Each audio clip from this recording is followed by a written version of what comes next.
This is the Troll Patrol, live with Justin FREAKIN. Welcome to the Troll Patrol, live! It's a freaking Tuesday. It's a Tuesday, which kind of feels like a Monday, because Monday didn't really feel like a Monday. Because the Monday was a holiday, maybe not for Warlord. Texas is not independent yet. They keep threatening to secede. It ain't gonna happen. They ain't leaving. Let them. Let them lose all that tax revenue.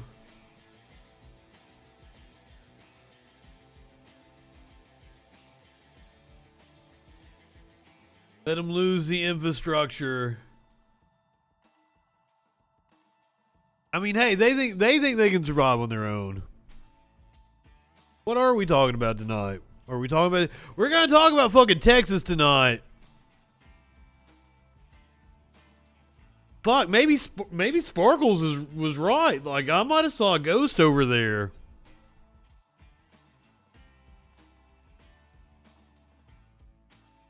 Fucked up shit is happening, guys. Fucked up shit is happening. See? Something was up. It could have been a big bug, though. I've seen some big bugs today. I don't want to turn my camera around because, like, I opened my mail and shit. There's just a bunch of letters laying on the table over there. No ghost. I don't see.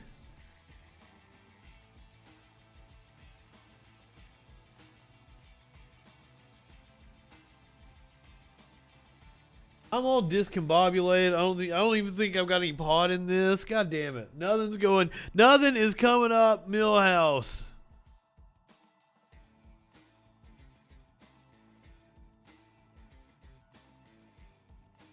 I started doing that when I was playing video games with my friend. If I was on a roll, I'd be like, everything's coming up, Millhouse. Get my ass kicked. I'm like, no, nothing's coming up Millhouse anymore. Go see. I thought I saw it. There was something going on there. Maybe it was a banshee. No, my luck, I got some kind of banshee, succubus, or some kind of... Mavis, are you leaving us? What? Good night. Why? You just got here. I just got here. The show just came on. Oh, I'm back on Facebook, guys, in case you didn't notice. Don't leave us. Stick around. We're just getting going. I haven't even talked about what we're going to talk about on this here show tonight. I think I've got some video of a cop being an asshole. Oh, I did mention we're going to talk about the Uvalde cops, the hearings in the Texas State Senate for earlier today. We're going to talk about freedom. We're going to talk about freedom. Apparently Texas wants some freedom from the U.S. I don't have my notes. What's going on? Oh, Bill Cosby. Unfortunately, while he's free, he is going to have to pay some money. He was found guilty in a civil suit of raping a 16-year-old, I think it said woman in the headline, but it's a child. I've had this conversation. Some of you that support Prince Pedo, not naming any names, had to be like, 16 is an adult. No, 16 is a child.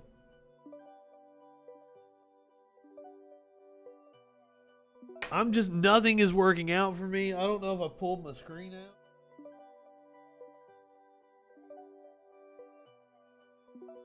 Oh, there it goes. There, we popped it out. We've not gotten a SCOTUS decision on abortion, but we did get a SCOTUS decision about the state. What state was it? I don't even remember now, Warlord. Was it Maryland? Maine. It was Maine, I believe it was. Maine is now going to have to, and nationwide, by default, because it was the Supreme Court, when they provide vouchers, they can't discriminate against religious schools. That's the way they put it. I put it that they're wanting to funnel public money into private hands and into these religious fucking institutions. It's a scam, and we shouldn't stand for it. A 6-3 decision. All three of the quote-unquote liberal justices dissented.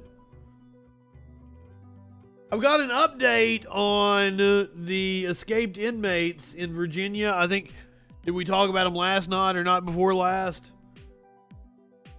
One is still on the loose. 3 gave themselves up. I don't know what's up with that. Meme for the day, what I thought bussin' meant until 3 days ago. Picture of a waiter bussing a table.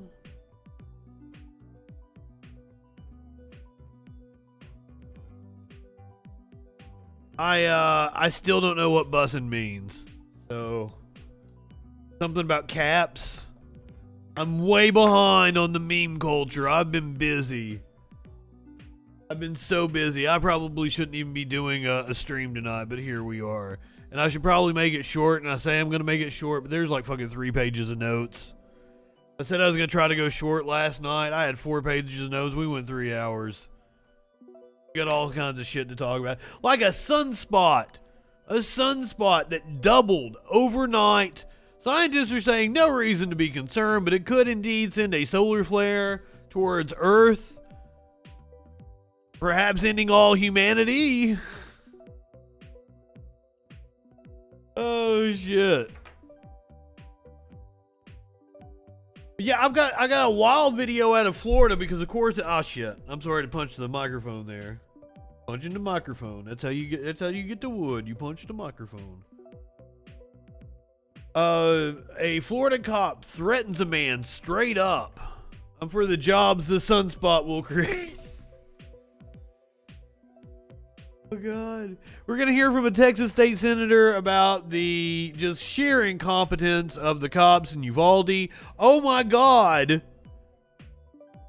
It would one of the teachers was married to a cop, and apparently they disciplined that fucking cop for trying to help his wife. Holy shit. They took his gun away from him. We're going to get caught up on the January 6th hearings. Once again, I've been so fucking busy. I said I make no promises about carrying them. I did not get around to carrying them. I did watch some of them myself. We're going to talk about how Senator Ron Johnson tried to deliver fake electors to Mike Pence. We're going to see the actual text messages between the two of them, or two of their aides. Meadows wanted to bribe officials in Georgia, apparently. We're going to hear from one of the Georgia election workers. Apparently she was the star witness and it made everybody fucking cry. I did not see her testimony. We're going to hear from the Arizona Assembly Speaker, who I've already seen right-wingers say is a traitor to the country and shit. People are fucking nuts. I've got bad news from the Texas race in the Texas congressional race we've been watching for a few weeks now. Is not good. It's not good. I'm sorry. We'll get to election news soon enough. This is Tuesday. It is a primary day in a couple of states. There's a runoff in Alabama. Alabama race is probably the biggest one to watch because it's the Senate race, and probably whoever wins the runoff election is going to win the Senate seat in Alabama. I haven't even heard of the Democrats fielding an opponent. Maybe they ran somebody unopposed. I don't know. Apparently, experts say a gas tax holiday, which Biden is still mulling over, would have little impact on prices. Oh, the markets have bounced back. I got good news for you if you've got investments. The markets have bounced back, guys. Markets have bounced back. There's a train strike going on in the UK. So please, warlords, stick around. We might need your input. Let us know what is going on the ground. Across the pond, as they like to say. But I guess we're going to start off tonight with the changing of the graphics from Pride to it's election coverage. Oh fuck! Oh the Matt Walsh. Justin FREAKIN, a formidable voice in the culture.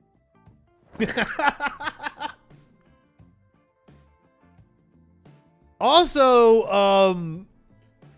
the CEO of the Daily Wire, Jeremy Boring, tweeted out one of my videos and said, "I love the internet," which I also take as an endorsement.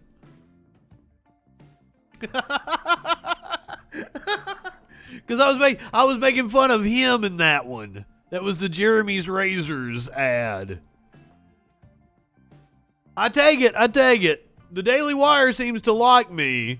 And I even mentioned that when I applied for a job with the Daily Wire. In case you guys didn't know that, I think I saved it over here.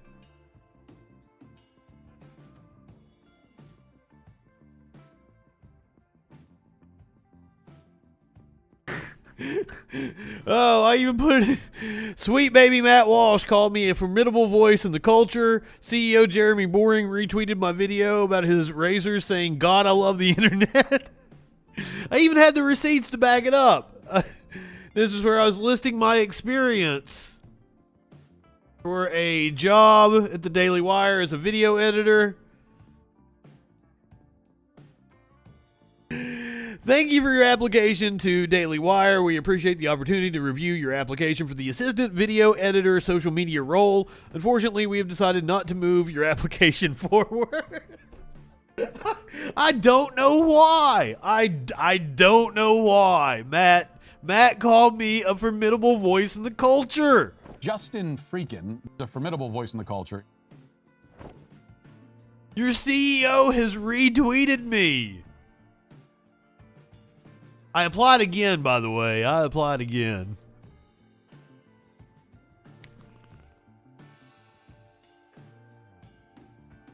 Not high enough for this shit.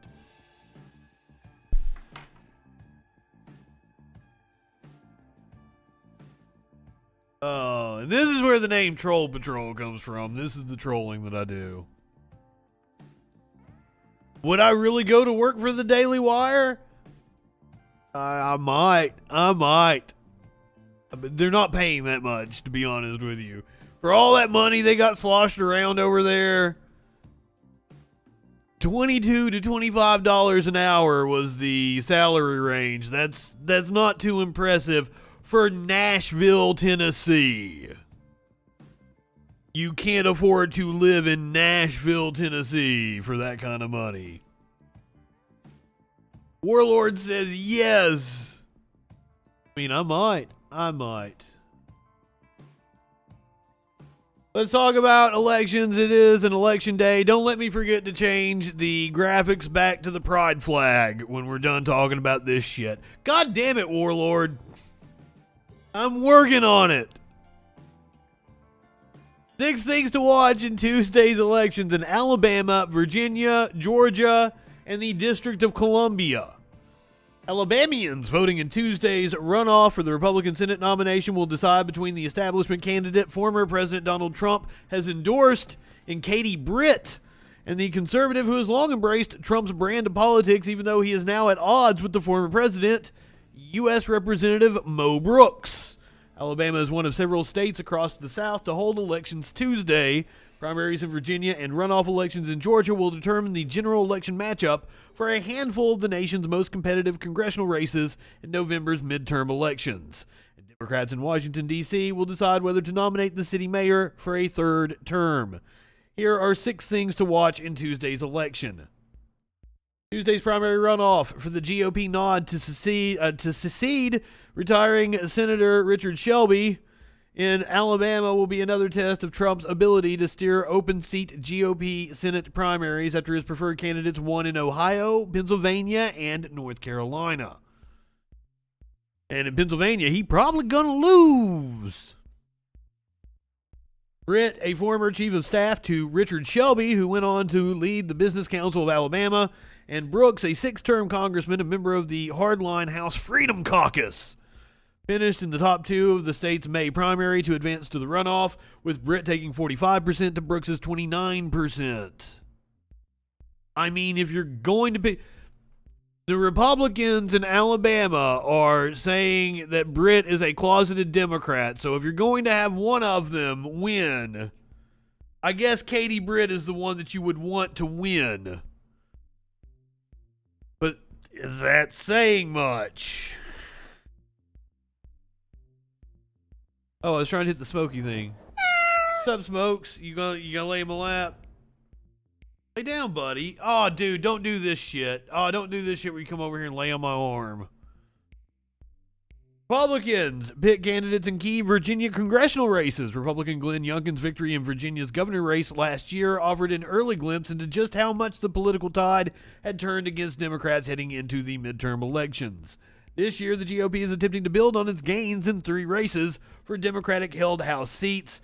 Representative Elaine Luria, Virginia-based 2nd District, as well as Rep. Abigail Spanberger's 7th District, and Representative Jennifer Wexton's 10th District. State GOP allows Republican officials in each congressional district to decide how to choose their nominees. The 2nd and the 7th Districts will hold primaries today, while the 10th District GOP chose retired Navy Captain Hung Cao as its nominee in a ranked choice vote. Firehouse primary in May. Smokey, what the fuck is wrong with you?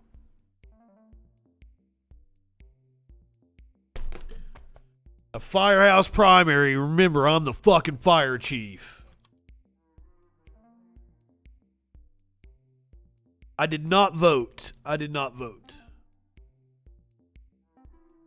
No reason for me to walk 3 miles to go vote in an election where both candidates are equally undesirable.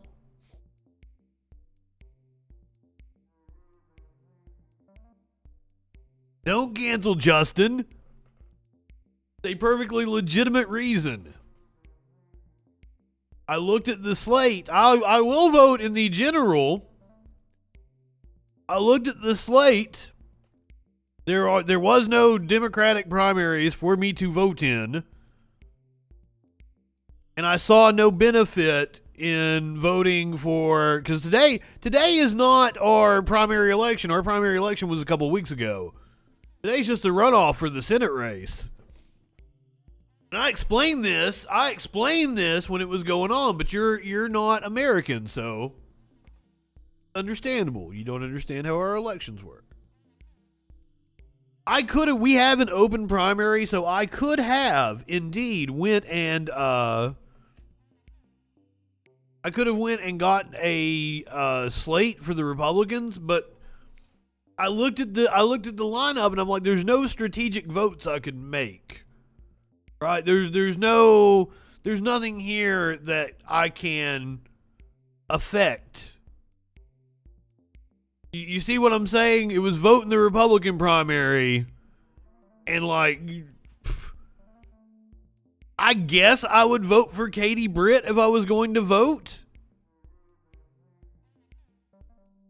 But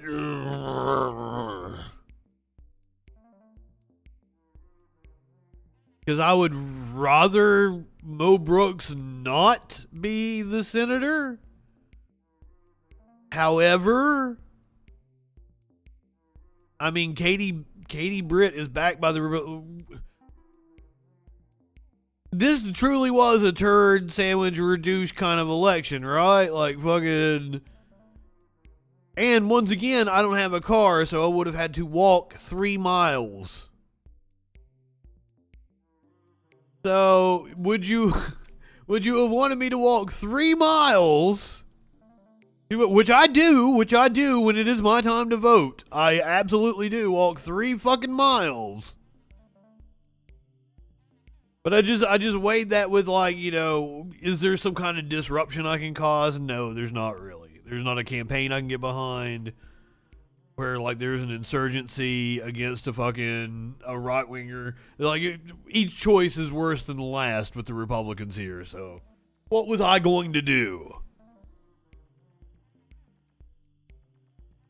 It's a very pleasant walk for me. Like, I'm saying it like, you know, it is indeed 3 miles, but it's a very pleasant walk on, like, you know, like mountain fucking trails. It's very fucking nice. Through a residential area. So I'm not complaining too much about it. Like, it's a very pleasant walk.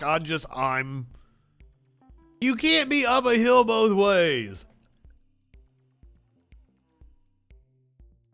It's downhill going, but it is uphill all the way back, and it is a bitch coming back. But I do's it. I do's my civic duty. Sparkles was gonna take me last year or something, but I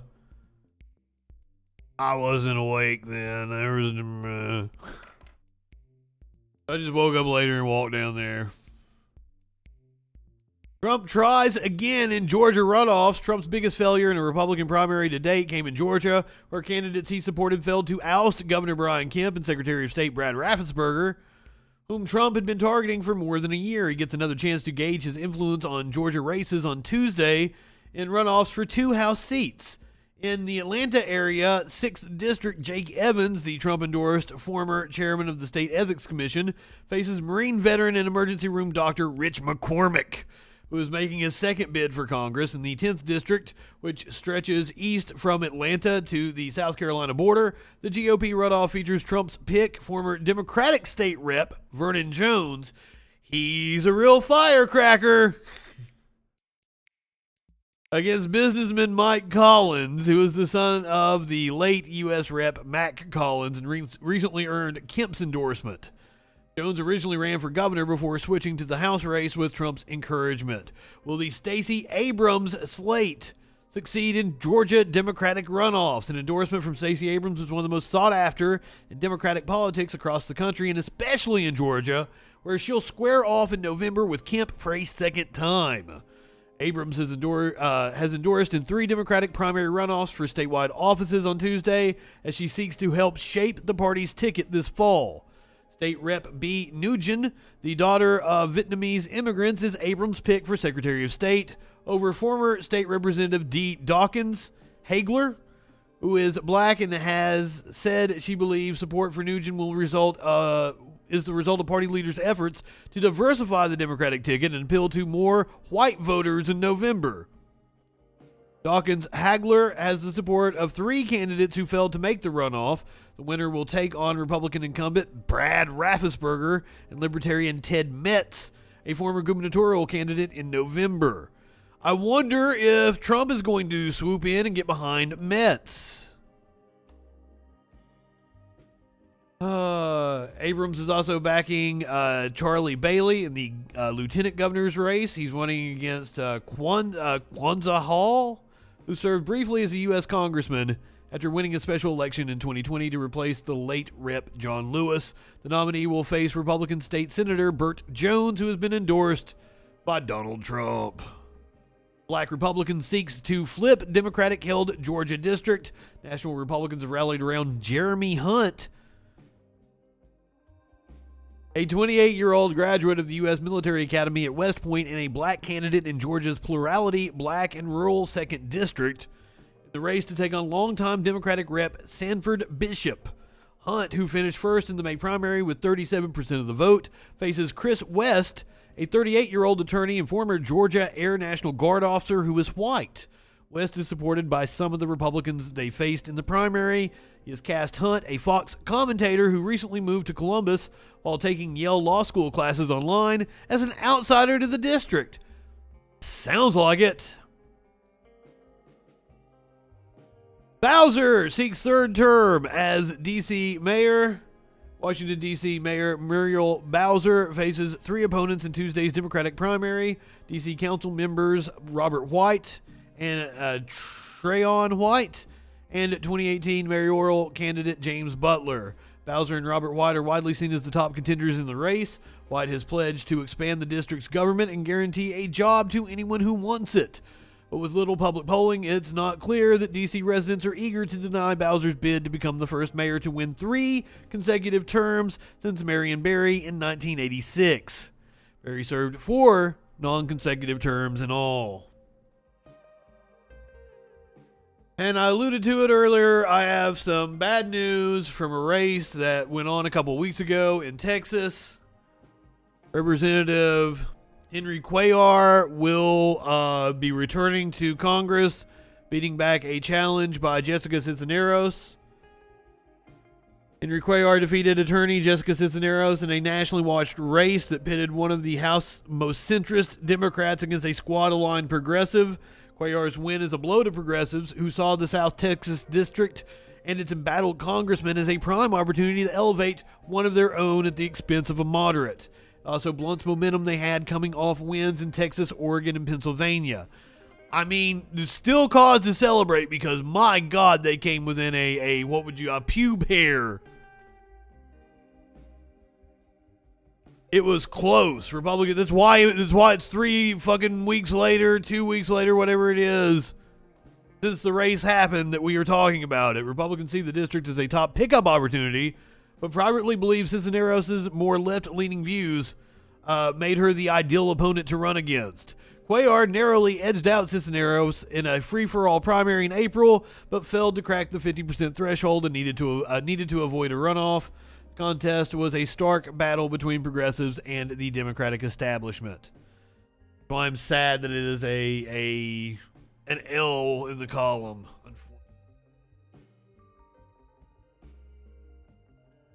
Back to the rainbow. Moving on to the rest of the news. That's your election update. I'm sure we're going to talk about the races more tomorrow. Not really one of those urgent nights where we need to keep checking back in with the results. We're going to give our props now to workers across the pond. UK rail strike brings train network to a crawl. We stand with you. Tens of thousands of railway workers walked off the job in Britain on Tuesday, bringing the train network to a crawl in the country's biggest transit strike for 3 decades, and a potential precursor to a summer of labor discontent. Welcome to the party. About 40,000 cleaners, signalers, maintenance workers, and station staff held a 24-hour strike with 2 more planned for Thursday and Saturday, compounding the pain for commuters. London Underground subway services were also hit by a walkout on Tuesday. The dispute centers on pay, working conditions, and job security as Britain's railways struggle to adapt to travel and commuting habits changed perhaps forever by the coronavirus pandemic. with passenger numbers still not back to pre-pandemic levels, but the government ending emergency support that kept the railways afloat. Train companies are seeking to cut costs and staffing. Sustained national strikes are uncommon in Britain these days, but unions have warned the country to brace for more as workers face the worst cost of living squeeze in more than a generation. Did Biden do that? Can someone tell the right-wingers that Biden also controls prices over in the UK? Lawyers in England and Wales have announced they will walk out starting next week, while unions representing teachers and postal workers both plan to consult their members about possible actions. Fuck yeah. Honey, I think it's time for a general strike around here. Maybe we need a rent strike. We need a general strike. Maybe we need to show them who's fucking boss.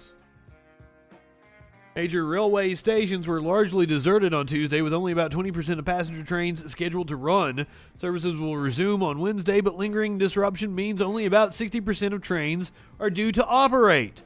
Talks between the Rail, Maritime, and Transport Union and employers are also due to resume on Wednesday, though the two sides appear far apart. And you know, I didn't put it on my list, but let's talk about it. I would like to discuss the airlines here in the U.S., which apparently over the weekend experienced several cancellations.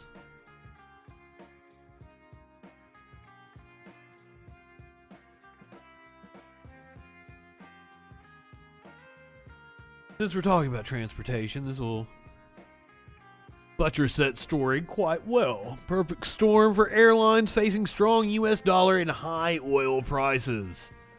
Global airlines are grappling with a double whammy from the rare combination of a strong U.S. dollar and high oil prices at a time when broad inflationary pressures and worker shortages are also placing pressure on the pandemic-hit industry recovery. The oil price and the U.S. dollar typically have an inverse relationship, so that when one is high, the other is low, helping to even out the financial impact on airlines that operate in other currencies. That correlation, however, has broken down in recent months, with the war in Ukraine causing a spike in oil prices at a time when the United States is a net oil exporter, and the U.S. dollar receiving a boost from interest rates rises designed to temper inflation.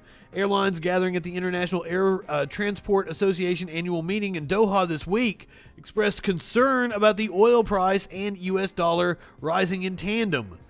This wasn't even the fucking story I wanted to talk about. They mentioned the shortages. That's what I really wanted to highlight.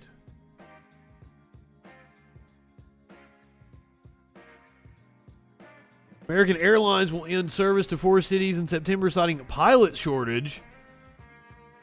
As of September 7th, the airline will no longer serve Ithaca in New York, Toledo in Ohio, Dubaki in Iowa. Is that how you say that? All 4 cities are currently served by American Airlines regional affiliates. Pilot shortage. Here we go. Here's the story I actually wanted to read.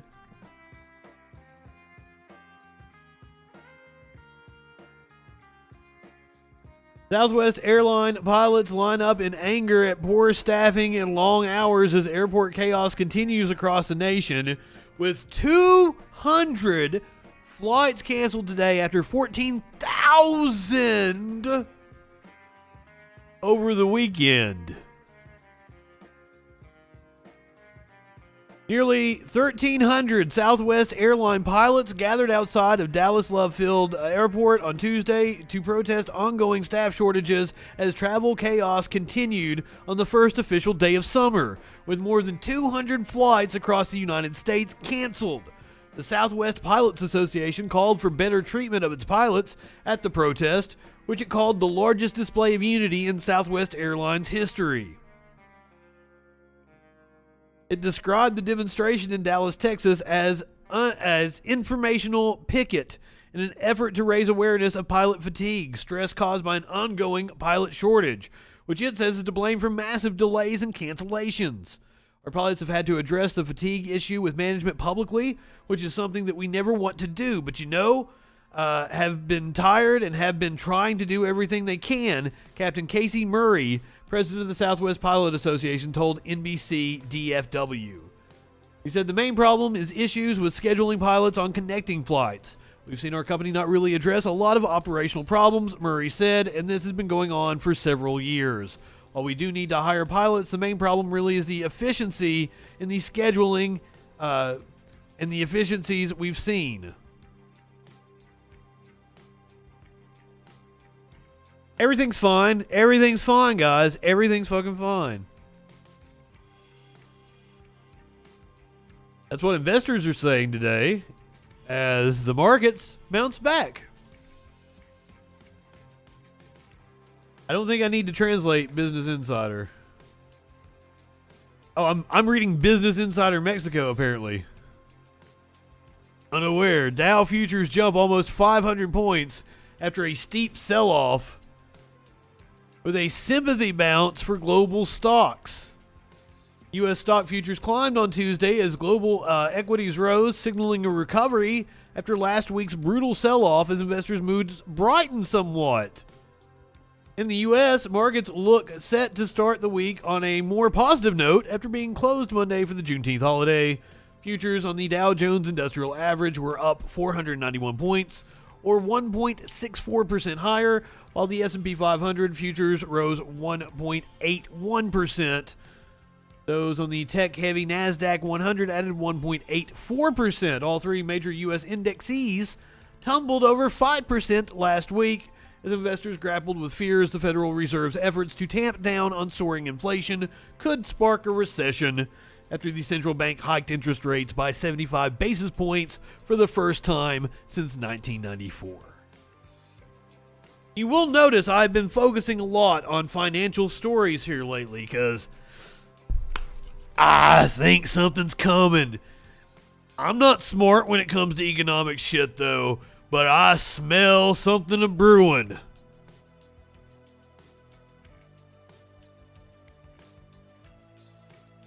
So I may guess at what the fuck's going on, but don't listen to me. But I'm probably more informed than, say, like Jim Cramer. Listen to me over Jim Cramer. I can make that assessment, but still don't listen to me. That really tells you what I think about Jim Cramer. Do not take Jim Cramer's financial advice.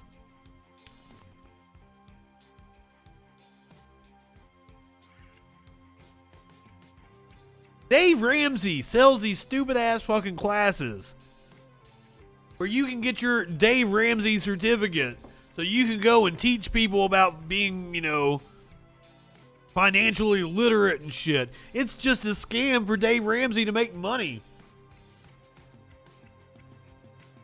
If you are taking a class from Dave Ramsey to become a financial coach or something like that, you're in a Ponzi scheme and you're an idiot and you have no idea how to manage money.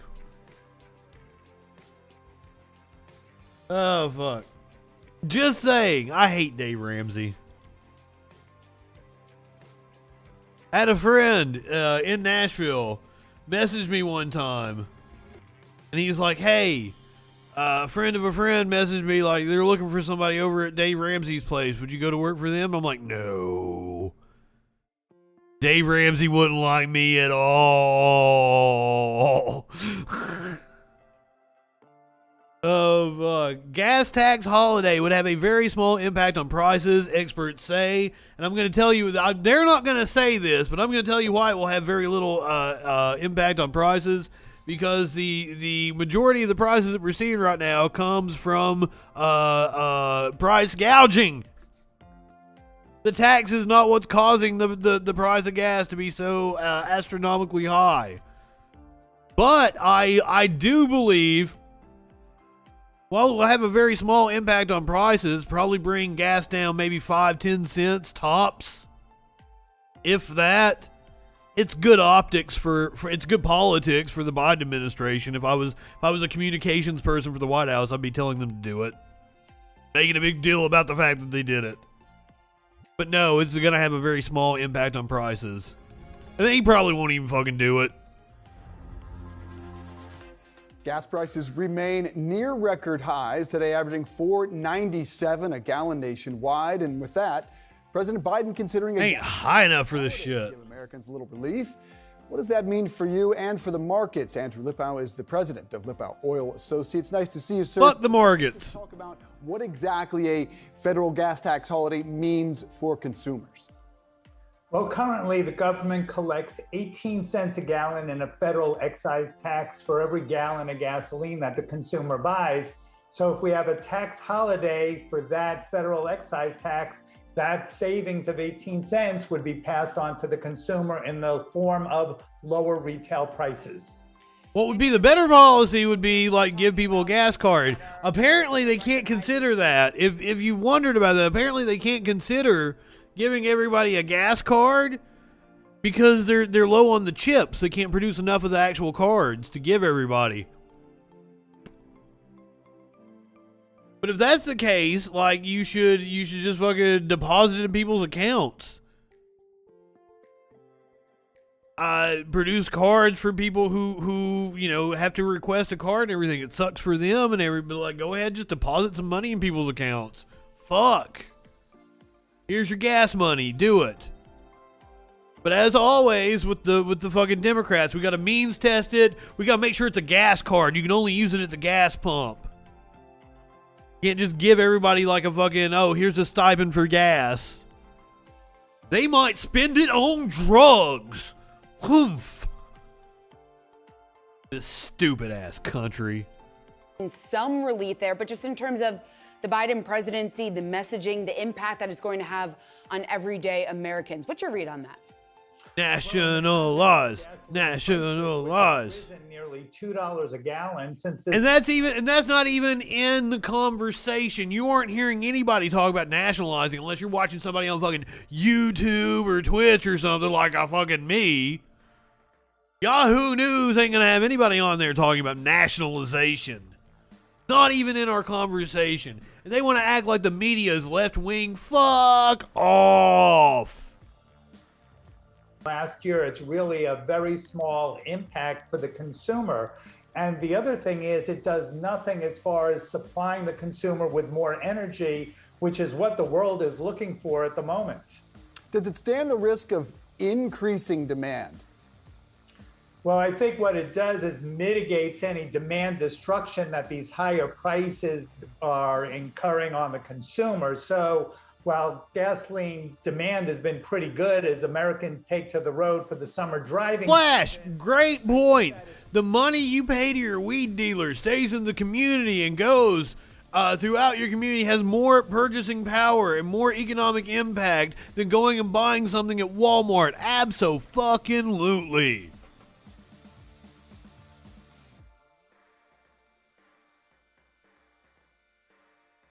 Man, this is wild. I fucking... So I was news director of 9 radio stations, right? And it was in Eastern Kentucky in the coal industry. Like they were, like they fucking, they bought airtime on our radio station. Everything was owned and paid for by the coal industry. And I had written this thing. this propaganda piece is what it is. And it was a dad like tucking his daughter in at night. No, that was how it ended. That's how it ended. Fuck, I didn't, because remember, this was 15 fucking years ago. But it was going to follow a dollar. And it was going to go through our sponsors and shit. Like a Community Trust Bank was one of our sponsors. So the dollar was going to pass through the local Community Trust Bank, and it was going to pass through the Double Quick was the name of the local gas station. The dollar is going to pass through the day and go like into the pocket of a coal truck driver and everything. This was gonna relate to several of our sponsors and show how the money stayed in your community and blah blah blah blah blah. And then at the end of the night, like, you know, it was going to be a dad giving it to his daughter and putting it in like her piggy bank, like kissing her goodnight and turning off the light was how it was going to end. I'm glad I never got to make that. However, I'm a fucking creative fucking genius. Oh, god damn. I don't know why that triggered that memory for me. I don't care what you have to say, Lipow Oil Associates president. You are the president of Lipow Oil Associates. You are an oily individual, sir. I don't trust you. I don't trust you at all. I also don't trust our Supreme Court. It's fucking wild. Guys, it's wild. The Supreme Court just forced Maine to fund religious education, and it won't stop there. We're reading from Slate, so that's why it's got a little bit of a slant to it, if you hadn't noticed. Chief Justice John Roberts' opinion has the potential to dismantle secular public education in the United States. The Supreme Court's conservative supermajority effectively declared on Tuesday that the separation of church and state, a principle enshrined in the Constitution, is itself unconstitutional. Now, I have right-wingers tell me all the time, they're like, the separation of church and state isn't mentioned in the Constitution. No, motherfucker, it's not. Do you know where we get that from? Do you know where we get that from?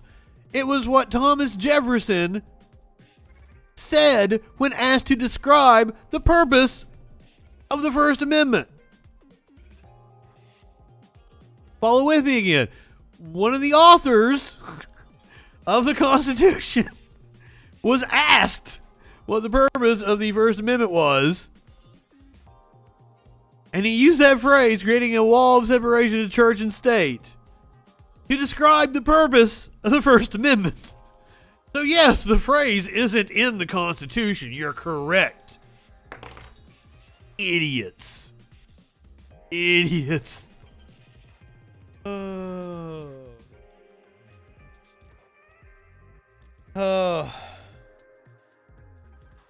Its 6-3 decision in Carson versus Macon requires Maine to give public money to private religious schools, steamrolling decades of precedent in a race to compel state funding of religion. Carson is radical enough on its own, but the implications of the ruling are even more frightening. As Justice Stephen Breyer noted in his dissent, it is the potential to dismantle secular public education in the United States. That's their goal. Sure, if you just want to go take it from the guy that wrote it.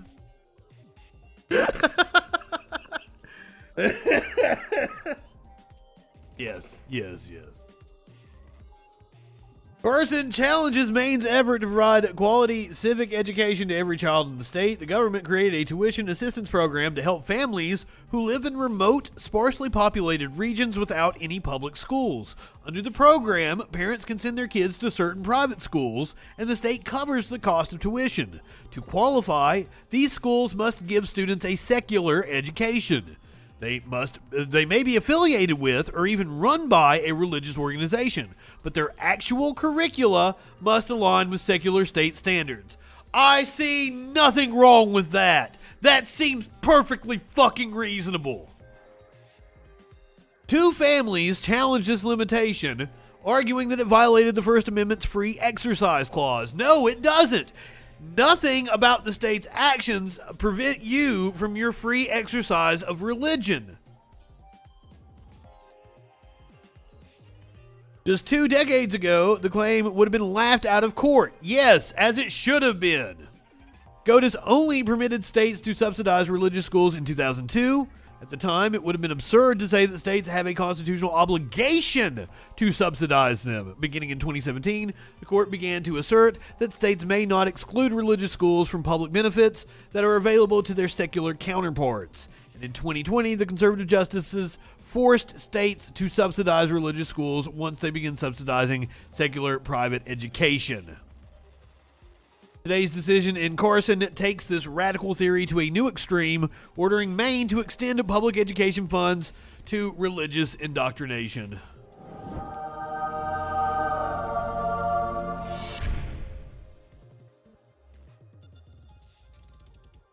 I'm not gonna say what you said, Scrappy. I don't think you're trying to trick me. I think you're being funny, and I encourage it. However, out of an abundance of caution, I'm not gonna say that.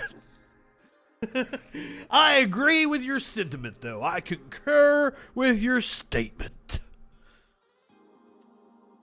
Oh fuck! I don't want to abolish private schools, right? It's because I went to a private school when I was a kid. I went for 1 year. For 1 year, let's be perfectly clear. And it was a religious school. It was a Christian school, and it was a better school than the high school, the public high school I went to, hands down. I got a better education. If you've been here for a while, I've told the story before. At the Christian school that I went to my 8th grade year, they taught us evolution as I learned it later on in college. And this would have been like 97, 96, something like that. Taught us evolution as I would, go on to learn it in college. Just that, God set it in motion. That was all. I get to high school at a public school. And first of all, my biology teacher that I actually had wouldn't do it.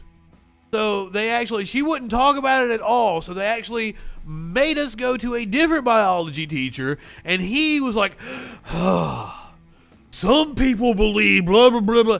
And it was the wildest fucking thing to me. Now, I know my experience is not the average experience. And one of my teachers at that Christian school has been on the Troll Patrol before. So, it was a pretty progressive Christian school, if I do say so myself. But not all of them are. But I'm not against private institutions, but you should have to meet certain standards, right? I'm not against homeschooling, but this push by the right to funnel public dollars into private hands is a scam, and I'm not going to stand for it. That's also a very good point, right, Mox? Because I believe there are countries that ban private schools, so it does indeed force the rich assholes kids to go with it, so that they make sure that the schools are all taken care of. So there is totally an argument to be made there. I get where you're coming from, and tax the fucking church, Scrappy.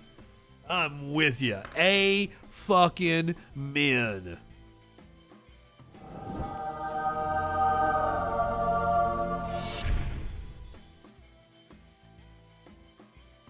All right, let's go back to election coverage.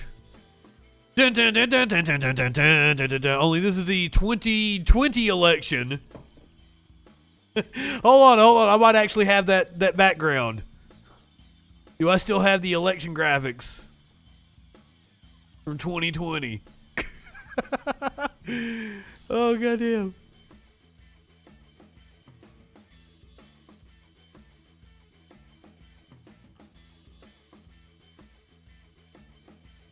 Oh no, that's those graphics.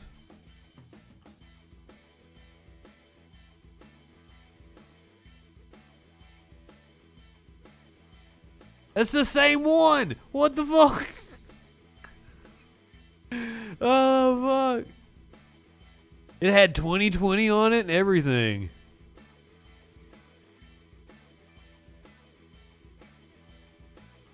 Well, sorry. I tried.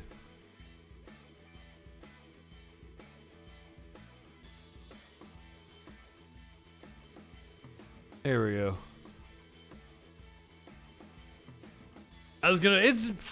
It's so similar to this too. No, I'm going back to the pride flag. We're going back to the 2020 election. Oh, is the January 6th committee meant for day number 4? We're going to start off with their star witness, former Georgia election worker, Wandrea Shea Moss. Wandrea Shea Moss. I'm not going to hit the content warning, but apparently her story was riveting, and people were raving about it. The events that we're here to talk about today are incredibly difficult to relive. Your proud service as an election worker took a dramatic turn on the day that Rudy Giuliani publicized a video of you and your mother counting ballots on election night. President Trump, Rudy Giuliani, and others claimed on the basis of this video that you and your mother were somehow involved in a plot to kick out observers, bring suitcases of false ballots for Biden into the arena, and then run them through the machines multiple You can already tell she got PTSD about this shit. Look at her as he's like describing it. Fuck. That's not a bad idea to use like Grinshaw's fucking eye. times. None of that was true, was it? None of it. I'd like to show you some of the statements that Rudy Giuliani made in a second hearing before the Georgia state legislators, a week after that video clip from State Farm Arena was first circulated by Mr. Giuliani and President Trump. I want to advise viewers that these statements are completely false and also deeply disturbing. Tape earlier in the day of Ruby Freeman and Shay Freeman Moss and one other gentleman quite obviously surreptitiously passing around USB ports as if they're vials of heroin or cocaine. My God. Do you think we're stupid? You think we're fools? Yes. The committee put up a warning graphic content, so content warning fuckers. I mean, it's obvious to anyone who's a criminal investigator or prosecutor, they are engaged in surreptitious illegal activity again that day. And that's a week ago, and they're still walking around Georgia lying. They should have been questioned already. God damn those eyes! Did you see his eyes? For evidence already. And they're still walking around Georgia lying. They should have been questioned. What is that face? What is that face? Like when he's talking about questioning them, his eyes pop out of his head. What is wrong with you? I call that the Holy Spirit. Already, their places of work, their homes should have been searched for evidence of ballots. Like he paused for like 2 or 3 seconds there with that face. That video was from Rudy Giuliani's appearance at a Georgia state Senate hearing. I doubt he was sober, Dustin. How did you first become aware that Rudy Giuliani, the president's lawyer, was accusing you and your mother of a crime?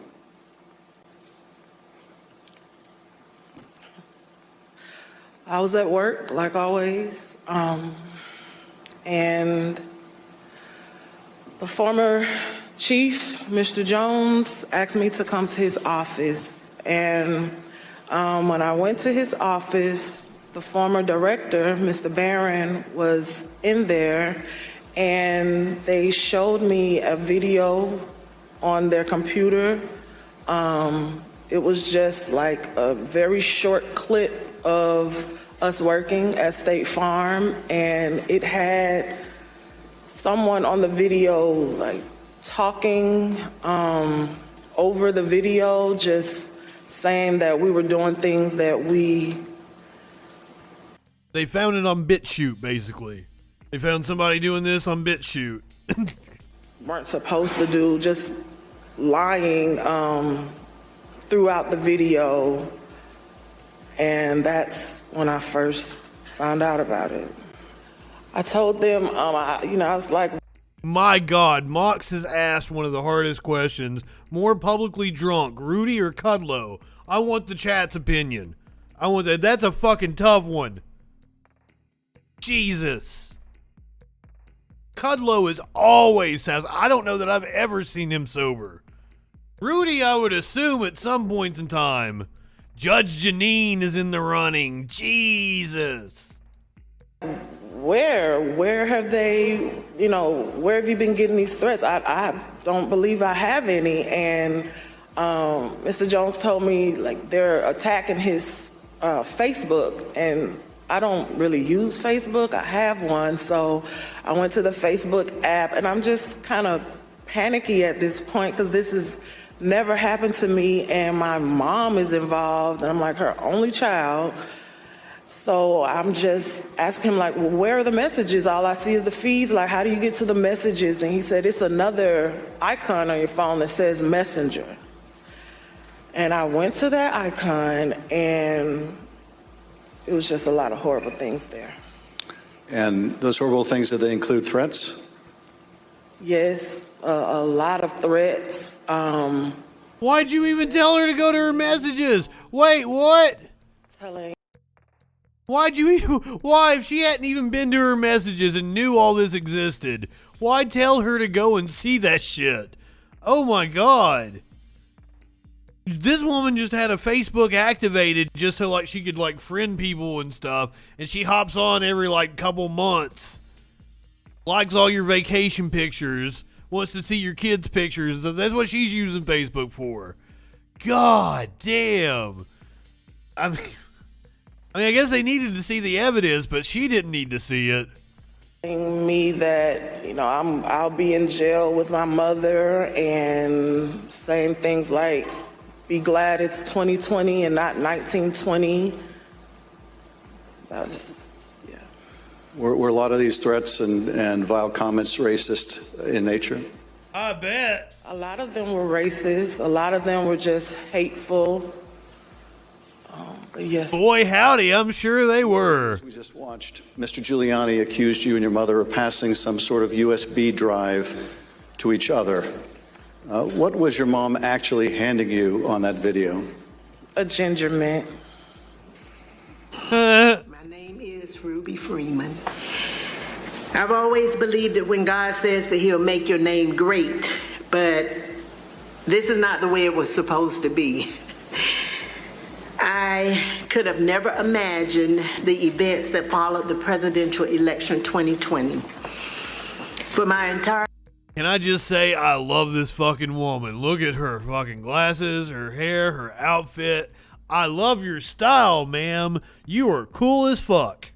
My professional life, I was Lady Ruby. My community in Georgia, where I was born and lived my whole life. Lady Ruby. Knew me as Lady Ruby.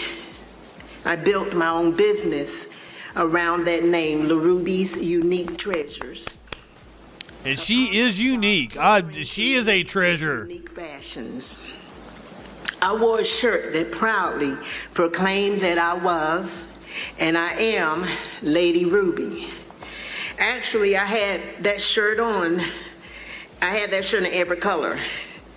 I wore it on Election Day 2020. I haven't worn it since, and I'll never wear it again. Oh. Now I won't even introduce myself by my name anymore. I get nervous when I bump into someone I know in the grocery store who says my name. I'm worried about who's listening. I get nervous when I have to give my name for food orders. I'm always concerned of who's around me. I've lost my name, and I've lost my reputation. I've lost my sense of security, all because a group of people, starting with number 45 and his ally, Rudy Giuliani, decided to scapegoat me and my daughter, Shay, to push their own lies about how the presidential election was stolen. Ms. Moss, how has this experience of being targeted by the former president and his allies affected your life? It's turned my life upside down. I no longer give out my business card. I don't transfer calls. I don't want anyone knowing my name. I don't want to go anywhere with my mom because she might yell my name out over the grocery aisle or something. I don't go to the grocery store at all. I haven't been anywhere at all. I've gained about 60 pounds. I just don't do nothing anymore. I don't want to go anywhere. I second guess everything that I do. It's affecting my life in a major way, in every way.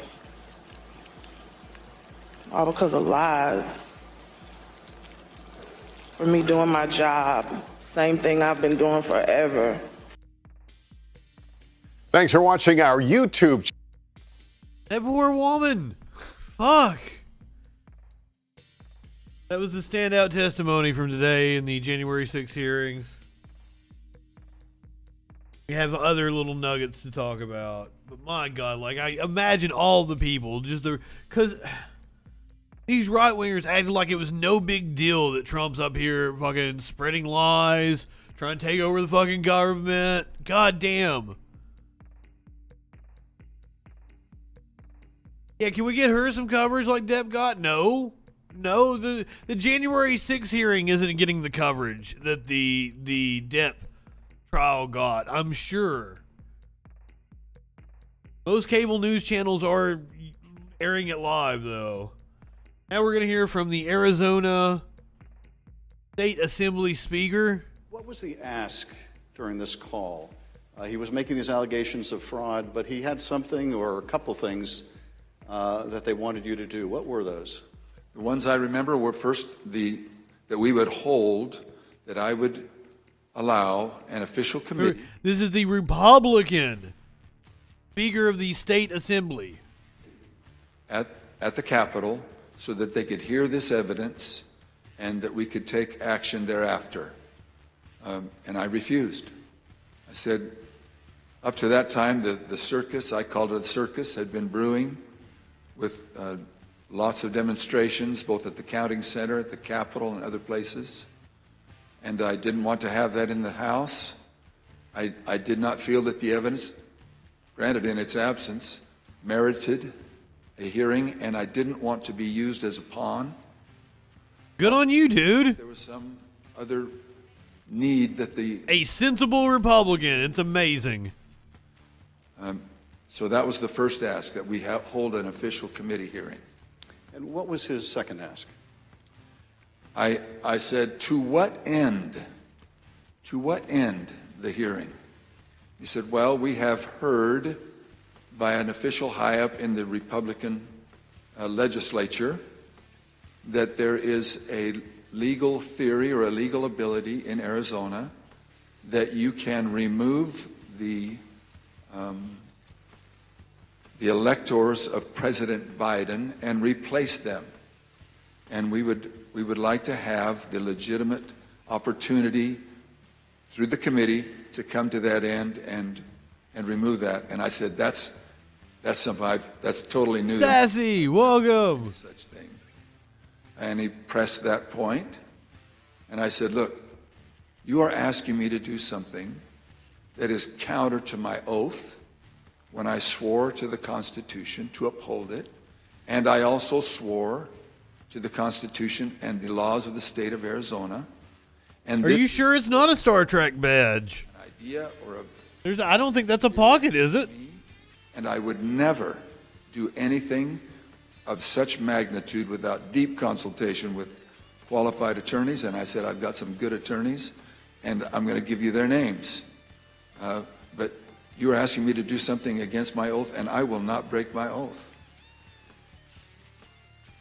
So that is a honorable Republican. I assume he's not going to be reelected.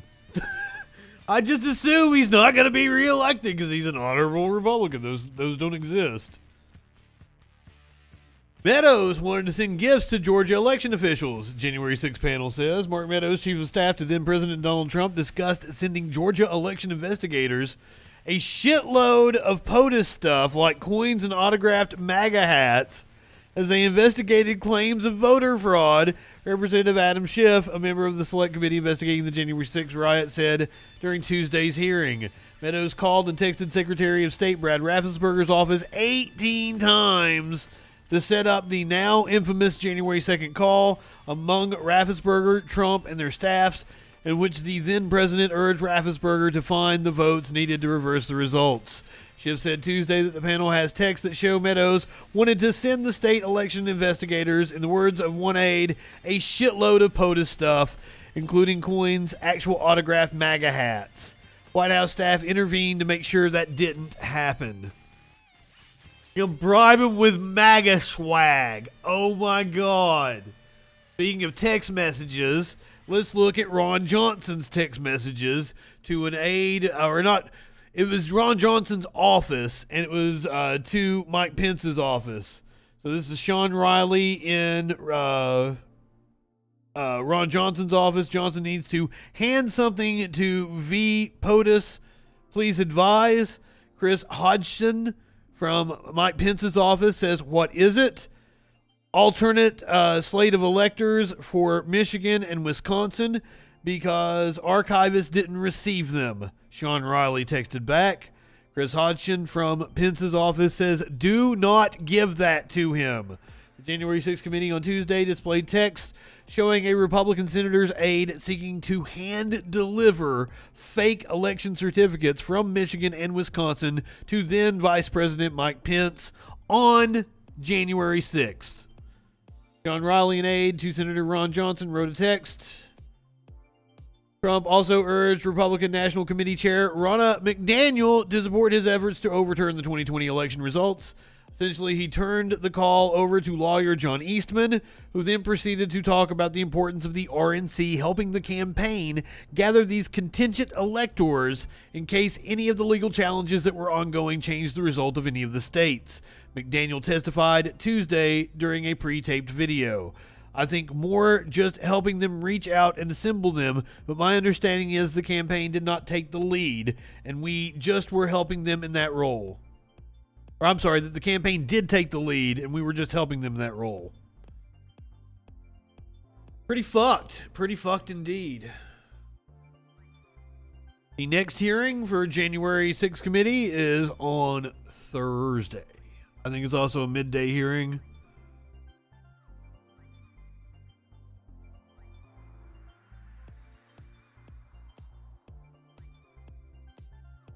We are now going to talk about how overnight another mass shooting. There was a shooting in D.C. as senators work on finalizing the gun bill. Haha. And we've got the text of the gun bill, which came out just before we went on air. Shooting on the streets of New York. In Harlem, 8 people wounded, 1 killed. A 21-year-old Texas college basketball player home on break. This is beyond the tragedy. You know, this is like, what type of world are we really living in? And in Washington, D.C., chaos at a Sunday music festival. Gunshots sparking panic. A 15-year-old boy killed. At least 3 other people, including a police officer, hurt. Illegal firearms in the hands of people who should not have them make events like this unsafe. And what does it say? What does it say that I didn't put this on the list last night because like there was only 1 person killed? What does it say? The violence comes as senators on Capitol Hill haggle over the final details of new gun restrictions. There's a serious negotiation, and it's very close to coming to fruition. A key sticking point, closing the so-called boyfriend loophole, which allows dating partners in domestic violence cases to buy a gun. Other changes, incentives for states to pass red flag laws, more penalties for gun traffickers, enhanced background checks for gun buyers under 21, and increased funding for mental health care. Okay, first of all, like the domestic violence thing, that's the number one indicator. Anyone who has had any kind of domestic violence charge should be stripped of their gun rights. Fight me, bitches. Fight me. I mean, not you guys. You guys are all cool. Wait, what? Oh, the number one indicator of going on to commit more aggressive violence is like escalating with a domestic partner. Maybe you need a 3 strikes or something. I don't know. But I am totally down with domestic partners reporting their partners and getting their guns taken away. Because, usually that escalates to, I don't know what the boyfriend loophole is. Oh, was that where they, you could buy a gun even if you've got domestic violence charges? Is that what that was? The violence comes as senators on Capitol Hill haggle over the final details of new gun restrictions. There's a serious negotiation that's very close to coming to fruition. A key sticking point, closing the so-called boyfriend loophole, which allows dating partners in domestic violence cases to buy a gun. Other changes in that is stupid. Red flag laws, more penalties for gun traffickers, enhanced background checks for gun buyers under 21, and increased funding for mental health. Yes, but however, that 40% number comes from self-reporting. They haven't actually been charged. It was a self-reporting survey. The cops themselves reported that. Now, the abuse was emotional, verbal, and everything, and physical. It included all of that. It was a self-report, yes. It was a self-reporting survey, and the cops said that. But emotional abuse absolutely is abuse.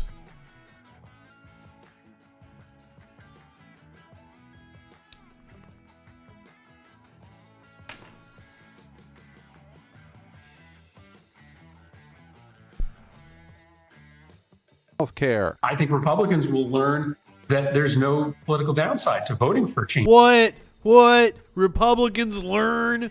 When have Republicans learned anything about anything, ever? Can anyone give me an example of Republicans learning something, except new ways to do the racism? And can you guys give me any good examples of Republicans learning something? Changes like this. But Republicans who are engaging with Democrats are already facing backlash. New ways to do racism, Scrappy. John Cornyn, the top GOP negotiator on the potential gun deal. Make it sound scientific. Today, a Senate candidate in Missouri is out with a new online ad where he and a group of armed men in tactical gear burst. You know what? You know what is the fucking next thing I've got on this fucking... Oh, we need to come back. Don't forget, we need to come back to that ad. Not that ad. We need to come back to the text of the legislation that's been proposed. This is the Eric Greitens for U.S. Senate ad. I assume you guys have all seen it. All the left-wing media has done it, but just in case you haven't seen the ad. Navy SEAL, and today we're going rhino hunting. The rhino feeds on corruption and is marked by the stripes of cowardice.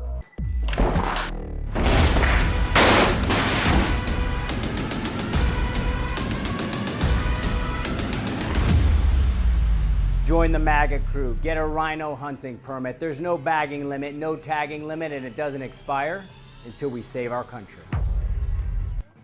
He's talking about his own party, though. For those unaware, it's not even his political opponents. For those unaware, Rhino means Republican in name only. It's just other Republicans that they disagree with. These fucking assholes. The Republicans that aren't sufficiently Trump loyalists. I wish they could feel embarrassment. So a GOP leader in the state of what is it, Missouri? I think it's Missouri. Missouri GOP leader says he's contacted police over bloodthirsty Greitens ad. So ask and you shall receive. Missouri State Senate Majority Leader Caleb Rowden announced on Monday that U.S. Senate candidate and disgraced ex-governor Eric Greitens, remember, he's accused of raping a woman.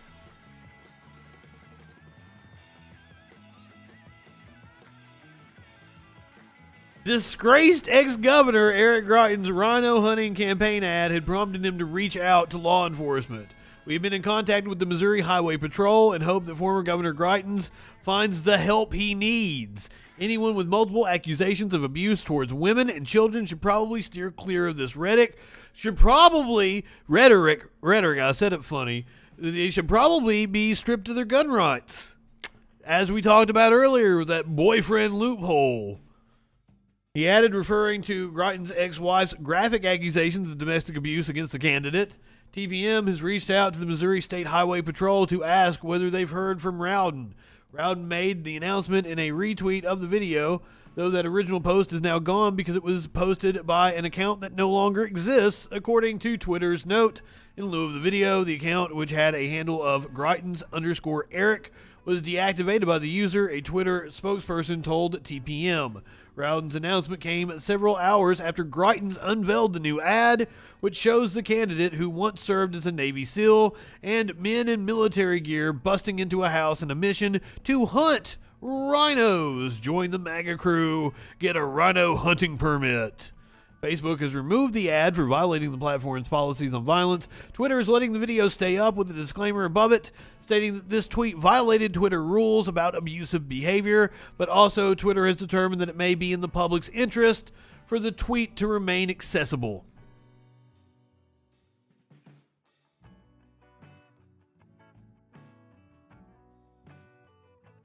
But now let's get back to the actual text of the bill. You know, we like to get down to the nitty-gritty here on this show.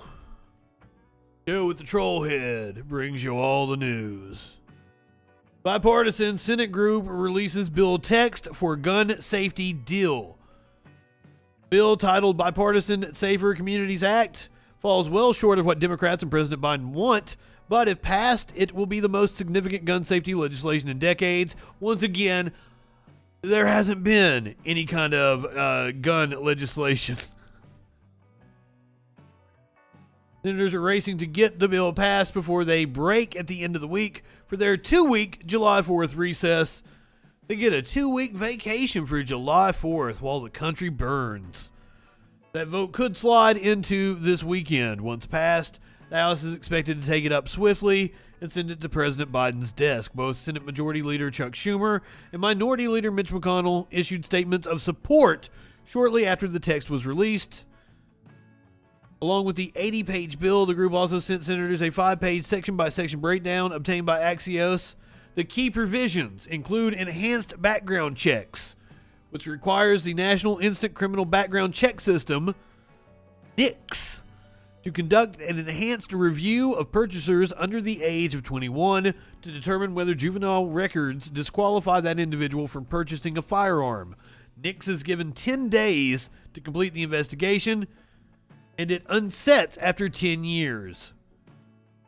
State incentives for red flag laws provides a $750 million over 5 years that will go to states for crisis intervention programs, including red flag laws, mental health courts, drug courts, veterans courts, and extreme risk protection orders. Appropriates hundreds of millions for mental health and school safety programs. Includes $120 million over 4 years for a community mental health block grant program to prepare and train communities and first responders on how to appropriately and safely respond to individuals with mental disorders. That's not bad. That doesn't sound bad, but like that's something we should be doing regardless of the gun issue. This shouldn't even be something that should be in the gun issue because it should be something we should be doing anyway. Funding education on how to approach people with mental disorders that may be having issues.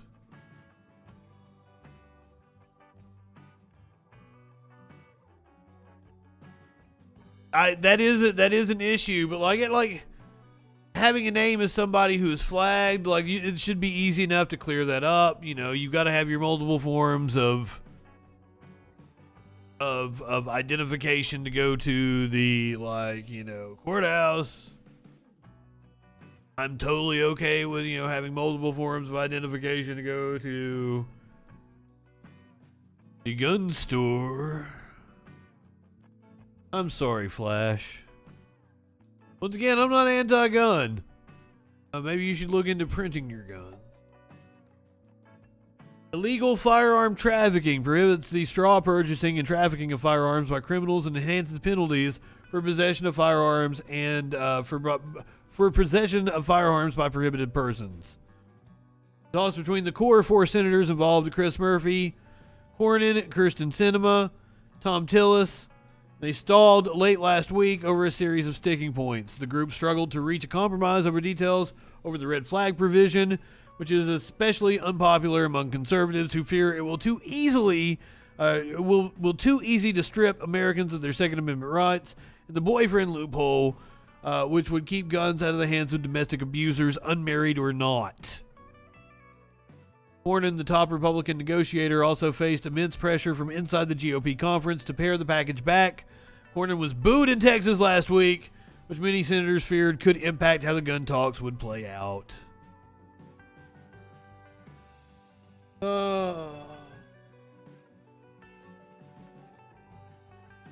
And like, maybe the background check could have flagged the Uvalde shooter. Maybe. But now I tell you what, boys, the fucking cops failed miserably, and this one is going to piss you off.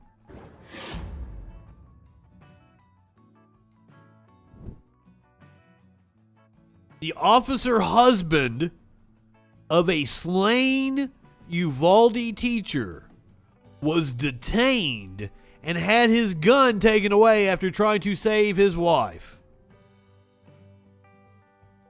And let's hope that he would have tried to save the children as well when he was trying to save his wife. But let's get this straight. The cop that tried to actually do something,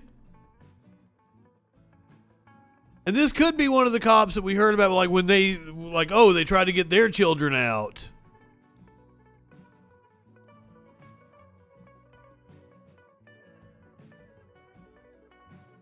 The Texas Department of Public Safety director said Eva Morales told her husband she had been shot and was dying.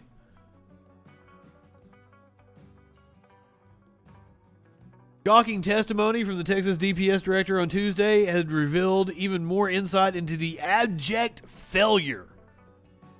The response to the Uvalde shooting that occurred on May 24th, the Texas an abject failure, for those of you listening to the audio, that is in quotes, that was the Texas Department of Public Safety director saying it was an abject failure. This was Stephen McCraw, the director, revealed that the husband of slain elementary teacher Eva Morales tried to save her butt, but was barred from doing so. Ruben Ruiz is a police officer for the school district and was on the scene after the gunman entered the school and opened fire. McCraw said Morales called Ruiz and told him that she had been shot and was dying, and what happened to him is he tried to move forward into the hallway. He was detained, and they took his gun away from him and escorted it off the scene. McCraw didn't say who specifically detained Ruiz. Fucking wow. Holy shit. Cops are useless. Cops are useless. We are learning some stunning new information that tonight has parents of those 19 children who were killed in Uvalde, Texas, wondering, could their child have been saved? That's because the head of the Texas Department of Public Safety blasted the police response, detailing how there were enough armed officers in the school hallway 3 minutes after the attack began. But instead, officers waited 74 minutes before breaching. 3 minutes! There were enough officers to breach the door. 3 minutes! 3 minutes. Look at all these fucks in that hallway. What we learned today was an unlocked door. Texas An unlocked door. They waited for a key. Testified today in Austin that officers had the manpower, they had the equipment and the time to, quote, neutralize the suspect. McCraw placed the blame squarely on Police Chief Pete Arredondo, who was inside the school but did not act. CBS's Omar Villafranca is going to start us off tonight from Uvalde, Texas. Good evening, Omar. Now, I do want to point out that Arredondo, they are having he won election to be on city council before this happened. He was sworn in after the shooting in a secret ceremony as to not upset the parents. They're having a vote tonight to do some sort of suspension or remove him from the council, and we'll have an update on that later. Good evening. The head of DPS said the fact that officers waited so long to react goes against everything they are taught. And he said that inaction set the profession back a decade. He also said the school police chief put the lives of officers over children. Texas's top trooper was blunt. There's compelling evidence that the law enforcement response to the attack at Robb Elementary was an abject failure. Colonel Steve McCraw, head of the Texas Department of Public Safety, placed that blame solely at the boots of the Uvalde school police chief, Pete Arredondo. The only thing stopping a hallway of dedicated officers from entering room 111 and 112 was the on-scene commander, who decided to place the lives of... that's what I don't understand. Like, they had multiple officers. Like, wouldn't some of them go to the window? Wouldn't some of them go to the door? Wouldn't they go multiple entry points? Like, what the fuck? You hustle together, you have a plan, you go and execute it. What the fuck? That's just me as a fucking, noob on the couch over here playing video games kind of shit. But that seems to me would be what you would do in that situation, right? Fuck. Of officers before the lives of children. McCraw laid out multiple times police failed to engage sooner. 3 minutes into the attack, armed 3 minutes with rifles were present, including Arredondo. And at 11:52 a.m., 21 minutes in, the first ballistic shield was inside the school, confirming security footage obtained by the Austin American-Statesman. By 12:21, officers with 4 ballistic shields heard more gunshots. Yet, police waited, even as 911 calls were coming from at least 2 students inside the classrooms. The officers had weapons. The children had none. The officers had body armor. The children had none. Anything to say to the parents? Arredondo, who was also in Austin at a closed-door hearing, tried to dodge cameras and tough questions. Arredondo has claimed that officers were looking for keys to open the classroom door. But I want to point out that Arredondo wouldn't testify in the open hearing. He only testified behind closed doors because he's a fucking coward. Fuck these cowards. The lawmakers when he said the door didn't lock from the inside and no one tried to open them. I don't believe, based on the information that we have right now, that door was ever secured.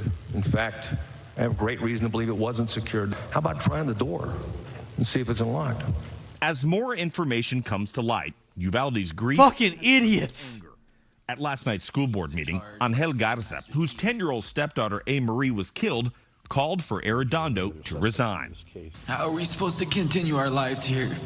Prosecute the motherfucker! Those people that are supposed to protect us let down our family. Arredondo previously told the media they do train to barge indoors. Power to stop the shooter, but McGraw's testimony contradicts that. He says they did. It's worth noting that Arredondo is also a city council member, and there is a city council meeting tonight, and one of the things they plan to discuss, a leave of absence for Arredondo. Nora? Leave of absence is the way they're putting it. Bull fucking shit. He should be prosecuted. He should be prosecuted. Negligent homicide for that motherfucker. All right, we're going to go more in depth. Remember, there was hearings all day today. State Senator Roland Gutierrez speaks. This is a local news hit. Both the Texas House and the Texas Senate are hosting hearings this week regarding last month's school shooting. This is like a 6 or 7 minute piece, but like it should let us know a lot more about what they learned at the hearings earlier today. Who represents Uvalde. Thanks so much for taking the time for us this afternoon. I can't make it full screen though for some reason. Well, in today's Senate hearing, much, if not all, of the blame for the response to the killer at Robb Elementary School was placed at the feet of ISD Police Chief Pete Arredondo. The DPS director called it an abject failure. Is that how you see it? Well, there's been a lot of finger pointing and certainly a lot of quick rushes to judgment. But at the end of the day, I think that I would go with his first assessment that was several weeks ago when he said that this was a failure by all law enforcement. When I questioned him directly today, we were able to... Yeah, cops just suck. Yeah, I think he's on board with this. He's not. Any notion of incident commander protocol. And therefore, all law enforcement entities that were in that hallway should have made the decision to go in there. We were also able to ascertain that Arredondo really didn't have radio communication. So to the point that I've been saying day after day, how do you become an active shooter, incident commander, if you don't have the ability to communicate that with anybody? Certainly, I think that Arredondo, his actions were a dereliction of duty by leaving his radio communications outside. But today we were told that charge him with negligent homicide. Any law enforcement agency inside that building.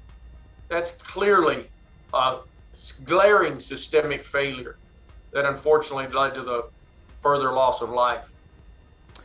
Blame in an instance like this is one thing. Holding someone accountable is another thing. Are there people involved in this response who should face more serious consequences? Well, yes. I think I'm going to leave that judgment to other people. Right now, as a legislator, I've got to make sure that this doesn't ever happen again. You had 91 DPS. Abolish that police department. It's useless. 12 in that hallway for bits and moments. Not once did any of those people take any orders from Pete Arredondo or anybody else. It is clear to me that what happened in that hallway was a failure of communication by all law enforcement officers to be able to communicate with each other. I've never met Pete Arredondo. Don't care to meet him. He clearly failed, but so did everybody else in that hallway and beyond. The DPS yeah, Scrappy, that's odd, isn't it? State troopers that were there couldn't legally take over the active scene on that day. Should that law be changed in light of this horrific event? So I heard that too. And at the end of the day, I question that legal. No cops are good cops. Letting the state troopers take over isn't going to help anything. What the fuck? They're just as big cowards as the other cops. Fuck off. Fuck me. Estimation or that legal assertion by him. At the end of the day, the BORTAC officers went in on their own as per Colonel McCraw's testimony. So the federal government didn't stand down to anybody. They didn't ask questions. They finally got fed up and went in. And so I would question, his assertion or his assessment of things. At the end of the day, what I pinned him down was active shooter protocols supersede incident commander protocols. And so all officers in that hallway and beyond failed these children. This guy's a Democrat, by the way. That's going to make you even more upset, Scrappy. But the systemic failures, the operational failures, the communication failures, and the human error here are obvious. But they need to be spread right across the board to everybody that was out there. And that's clear. Let's talk more about that communication aspect. We know now that things we were told that day were not true. For example, the door... Complete lies, complete fabrications. It wasn't propped open. How would you describe the flow of information coming from authorities that are in charge here? That's been one of the biggest things that I had to say. I mean, if we're here to fix things, it's important that we be transparent. This timeline was certainly amended up until yesterday, but the brunt of this timeline was had. That was Border Patrol. Yeah, those feds. Been very open and honest and forthright with his community, but as of June 2nd, all of that flow of information stopped, and I think that led to the people in Uvalde questioning all law enforcement, including DPS, their sheriffs, their police, and their school police.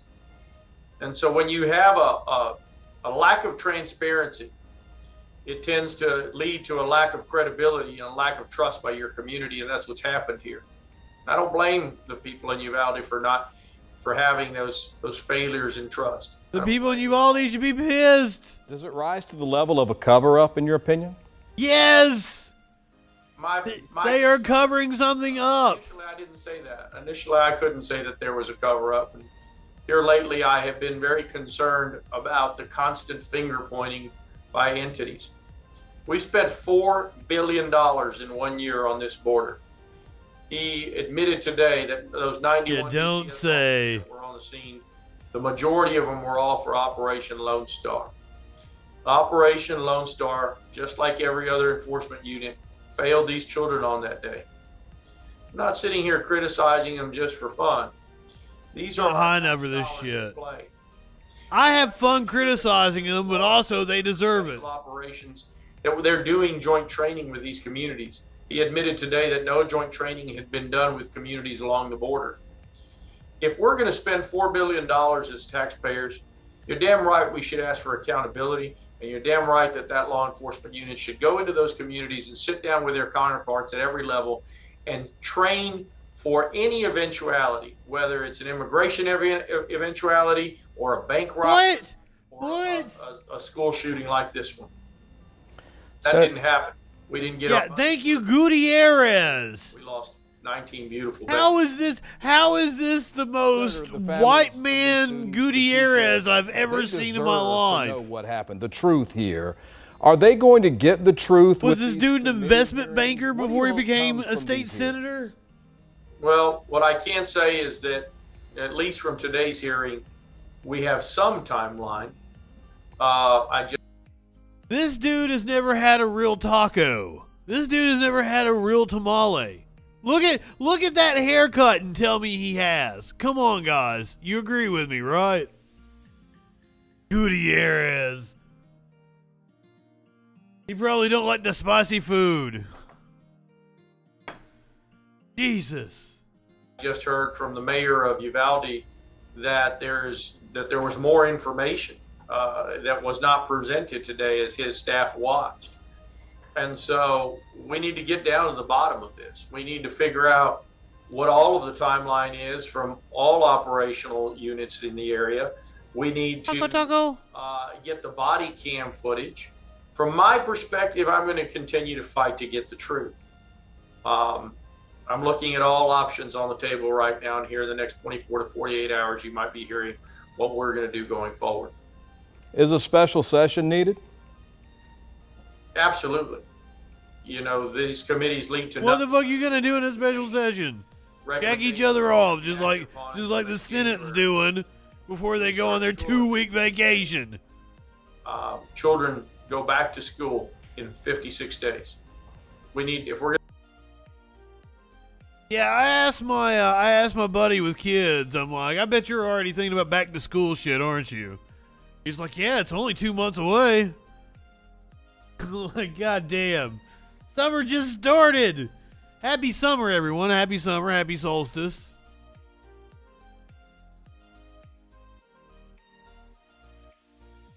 Cops lie for a fucking living. They lie when they don't have to. It's wild. Is that the one where Rodney Dangerfield goes back to college? Like be with his son or some shit, spend more time with his son? Is that back to school? Because he gets no respect. Ah, yes, Drake. I love a Rodney Dangerfield flick. This, however, is not a Rodney Dangerfield flick, and it needs a content warning. Apparently, a cop was into some bullshit. Simple thing, man. This is how you guys get killed out here, man. Registration and insurance. Say that again. Off the top at 6 tonight, a traffic stop caught on camera has gone viral following questionable comments made by a Miami-Dade police officer. That driver says the whole encounter has left him traumatized. And now the Miami-Dade I bet is responding. Local 10's Alex Finney is live with our top story. Alex. Well, Nicole and Calvin, this driver did not hesitate to share his story. He actually wanted this to get out there. He says he's had issues with officers in the past, but nothing like this time leaving him just frightened. This is how you guys get killed out here, man. Those fearful words coming from a Miami-Dade police officer. He said it to a driver during a traffic stop. 29-year-old Gerardson Nicholas was on his way to work when he was pulled over. That's fragile ego energy. Nicholas says he feared for his life in that moment. I can't stop. I bet. Still today, I can't. The officer made the bold statement on June 15th. Let's show you how it all went down. Go to jail today? I'm going to work, man. No, you're not going to work. I'm going to work. You're going to give me your driver's license. Give me your driver's license, registration, and insurance. If not, you will not be going to work today. Simple thing, man. This is how you guys get killed out here, man.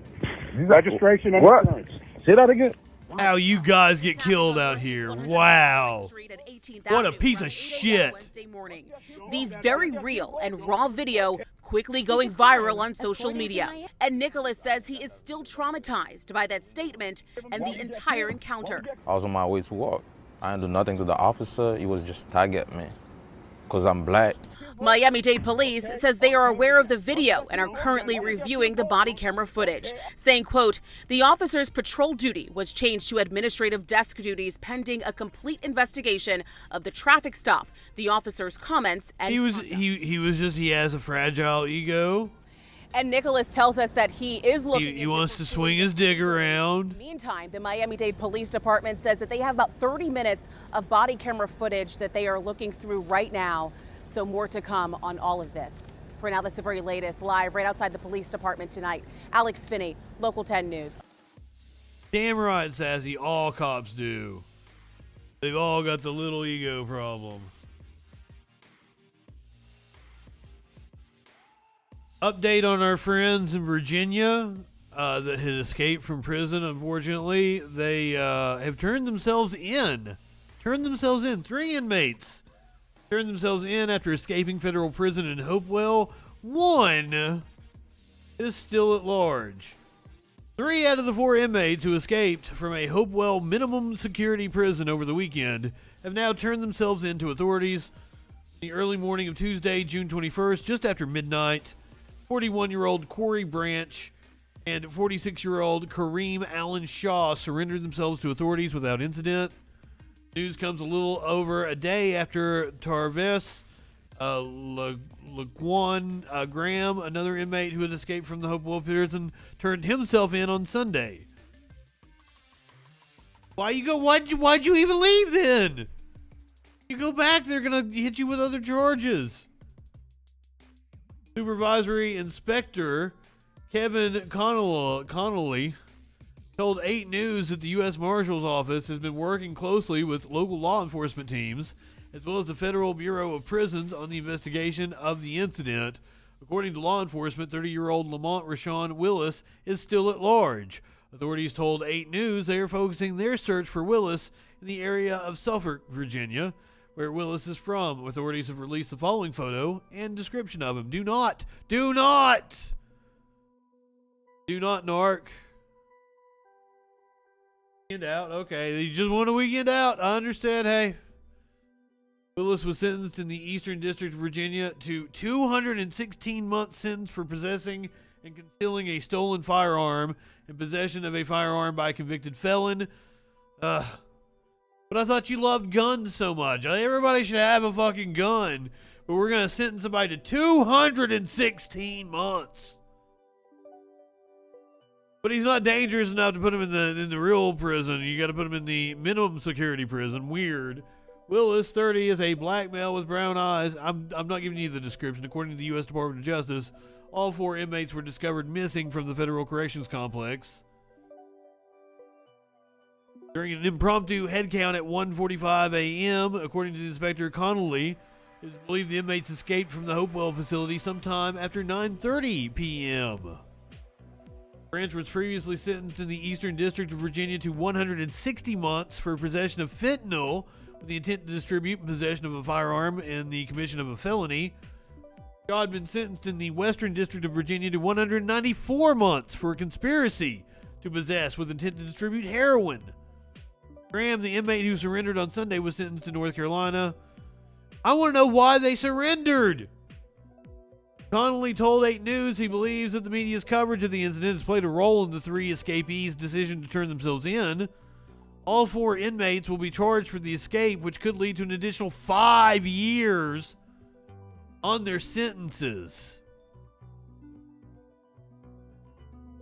Anyone with any information on the web? No, don't. No. I keep trying to read that stuff. I don't want to snark on them. Yeah, we give such harsh sentences to those motherfuckers. But if you're rich and famous,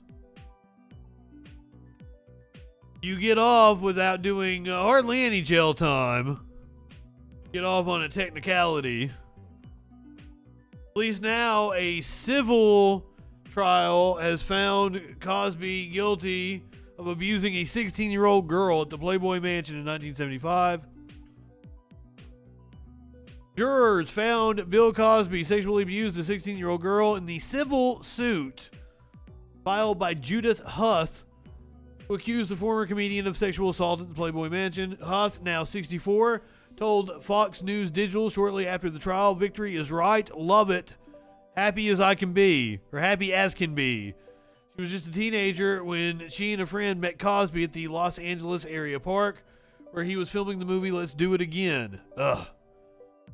12 jurors nearly reached a verdict on Friday, but were forced to begin deliberations again on Monday after Judge Craig Carlin was required to clear the courtroom at the Santa Monica courthouse at 4:30 p.m. Carlin at first indicated he would accept a partial verdict in the case, but then had to change his mind when the bailiff informed him the building was closing and the sheriff's department could not incur overtime expenses. 9 of the 12 jurors, one was an alternate who stepped in on Monday, had to agree to reach a verdict on the issue with a yes or no. Cosby's representative, Andrew Wyatt, told Fox News Digital, "This was a huge victory for us because they were looking for millions of dollars. That amount will not cover the legal bills, and we will be appealing that matter. However, Mr. Cosby will not be paying punitive damages."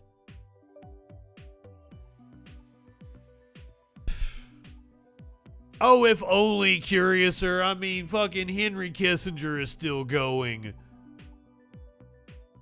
Oh, shit. Maybe we'll all just die. Maybe we'll all just die. No need to panic. As sunspot with potential for solar flares doubles in size overnight. But no need to panic, scientists say. A sunspot pointing toward Earth has the potential to cause solar flares, but experts told USA Today it's far from unusual and eased concerns over how flares would affect the blue planet. Active Region 3038, or AR 3038, has been growing over the past week, said Rob Steenberg, acting lead of the National Oceanic and Atmospheric Administration's Space Weather Forecast Office. Sunspot size and growth rate are fairly normal. This is what sunspots do, he said. Over time, generally, they'll grow, they go through stages, and then they decay. Sunspots appear darker because they are cooler than other parts of the sun. Can we see the image real nice here? Or is that just a random image of a sunspot? That's not this sunspot. Yeah, it's just a random sun jizz. Sun jizz is a great way to describe it. Sunspots appear darker because they are cooler than other parts of the sun's surface, according to NASA. Sunspots are cooler because they form where strong magnetic fields prevent heat within the sun from reaching its surface. I guess the easiest way to put it is that sunspots are regions of magnetic activity. Solar flares, which typically rise from sunspots, are a sudden explosion of energy caused by tangling, crossing, or reorganizing of magnetic fields or magnetic field lines near sunspots. Sunspot has doubled in size. Before we do that, let's get some video of some solar flares. Why not? Give me some YouTube.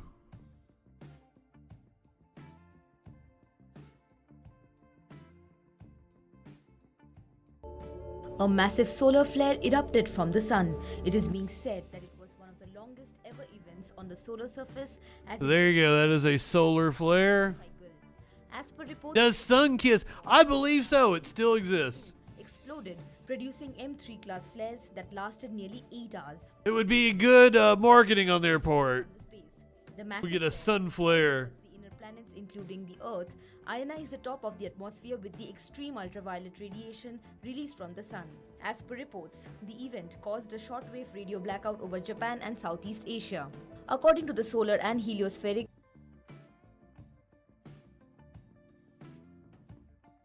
Observatory, or SOHO, the explosion launched a coronal mass ejection, or CME, into space. The solar flare unleashed superheated plasma from the sun, powering them at speeds ranging in millions of kilometers per hour. While the SOHO picked up the event, the Solar Dynamic Observatory, or SDO, which is focused on the sun since 2010, also saw magnificent development. The US-based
Oh, I'm sorry.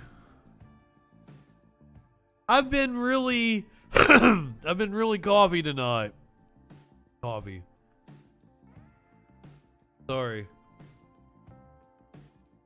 Did you miss like all the end of that? I don't really want to read it again. No need to worry, motherfuckers. It's a modest-sized region. It has not grown abnormally rapidly. No need to worry.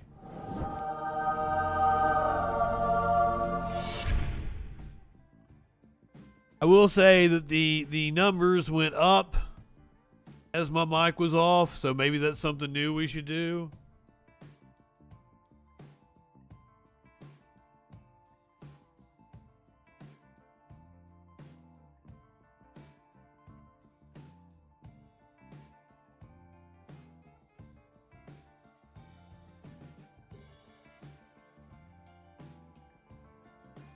Might be better with me with my mic off. We'll do a whole troll patrol. Mic off. Quiet Justin is the best Justin, she says.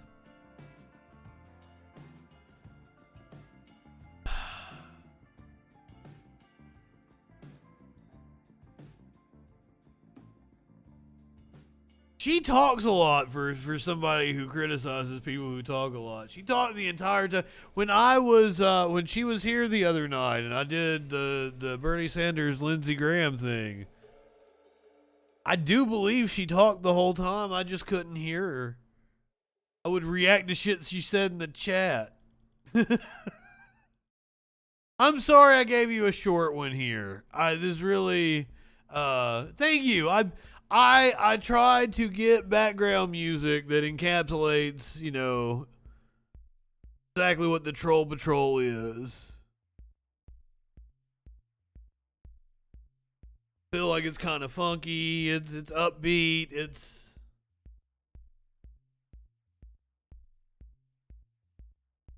I mean, it's all just, you know, royalty-free shit I got off of YouTube. Oh, life. Get him, the fire chief.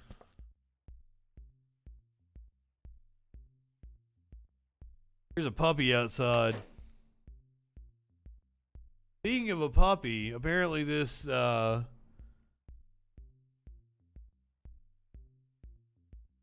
shit. Didn't show up for me. Something about my ad blocker is blocking it. I was going to show you a video of a great Pyrenees hiding from her puppies. But you don't get that. You don't get that tonight. I'm sorry. Amazingly enough, I had a backup. Here's a monkey with a cat.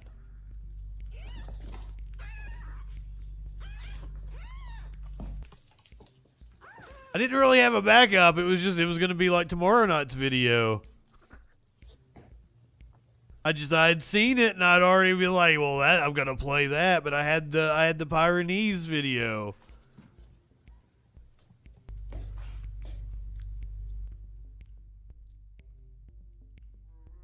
Does the monkey think it's a cat? I love monkeys. They're so fucking cute. Snickers got her shots today. Is it loud? Does it make a lot of noise? What you got against monkeys? I fucking love monkeys. Look at how this monkey is loving on this kitty. Kitties. It's got two kitties. It's got the other one kind of pinned down. I'm telling you, I may get a monkey. One day I may get a fucking monkey. I can barely take care of myself.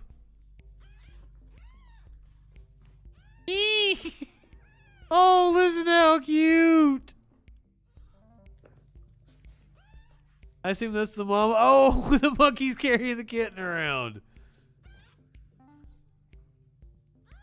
Yeah, but they've got a fucking big old property, big ass house.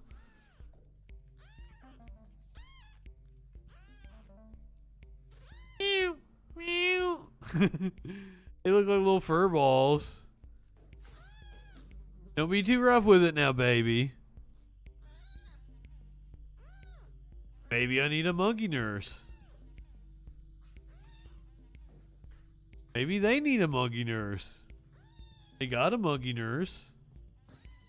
I like monkeys. Yeah, they're all babies.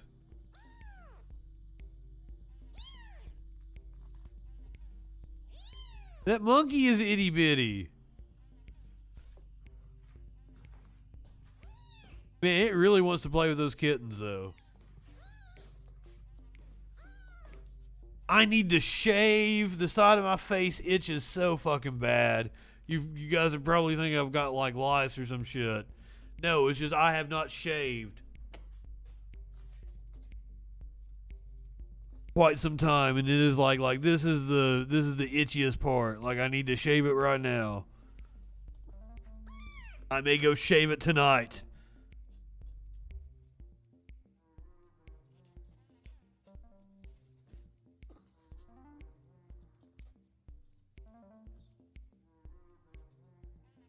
I need a monkey to pick my lice. That's what needs to happen. I love how Mama Cash is like so nonchalant about it. I thought I had a cat at my feet. They've been doing feet shit here recently. You want a Smokey? He's over here on the he's over here on the cat tree.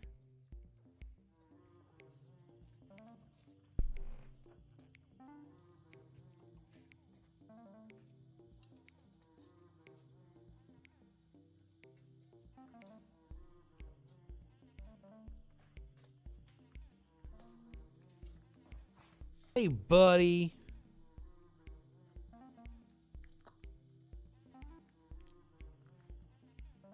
Gargles told me one time, like, you know, if you had a dog, you wouldn't have to beg it to cuddle with you the way you do the cats. But honestly, like, I don't really beg the cats to cuddle with me. I call for them, and then they wait like fucking 10 minutes, maybe. They gotta make you think it was their idea to come to you. They don't just come when you ask them to. That's giving up too much power. Smokey is usually in my lap if I'm on the couch. If Socks isn't in the bed with me when I go to bed, he'll almost certainly be like next to me when I wake up. He might not though. Sometimes I wake up and Smokey's there. Almost every day, I wake up with a cat next to me. It's like 60% Socks, maybe 65% Socks.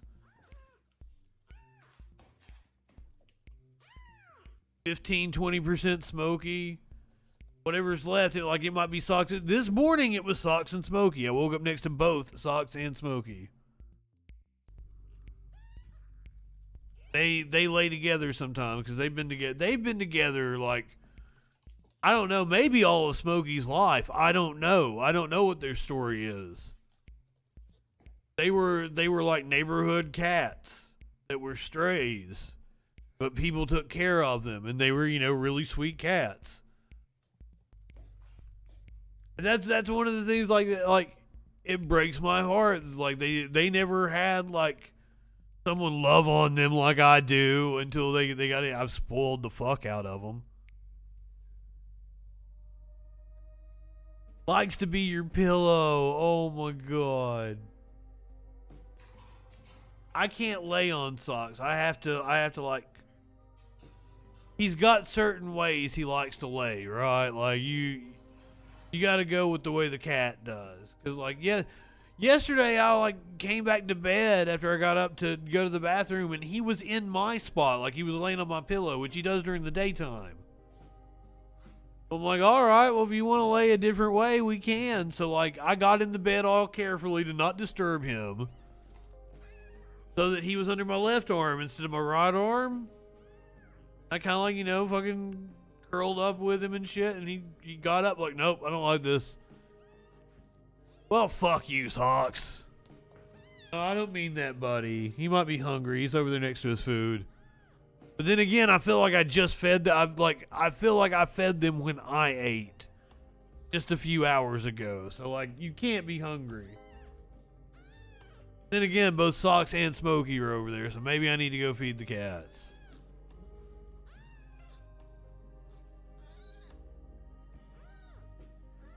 What Mr. Meows? Smokey? The one I just showed on screen? These aren't my guys. Lady B, I always show an animal video at the end of my stream, and this is a monkey with some kittens. I showed my cat just a little bit ago. Smokey. He's eating. He don't want my shit. Socks is like, wants me to put more food in his bowl. There's probably food in his bowl, and there's a Maynard. Maynard has his own I think he's over here. He is. Maynard is over here in front of like my entertainment center. So I have the, you know, like the 5.1 surround sound system, and it's old. Cause like I had to get something that was old because they don't have the hookups I needed to do everything I needed to do. So I had to get something that was like 20 years old. Maybe 15, maybe mid 2000s. But it's big. It's a big, you know, this is the audio setup, right? So I've got this fan behind it. So the fan blows like the hot air off of the unit. And Maynard likes to sit in front of the unit, and cause like it's blowing like, it's like the hot cold air, right? It's the weird dichotomy that cats fucking love that shit. That air feels weird in front of that unit, so he lays in front of it. Gets the hot and cool air off of it. Is that what a monkey does when they're looking for lice and there's none there? Just like nibbles at your butt? Is that what I would have to look forward to if I got a monkey?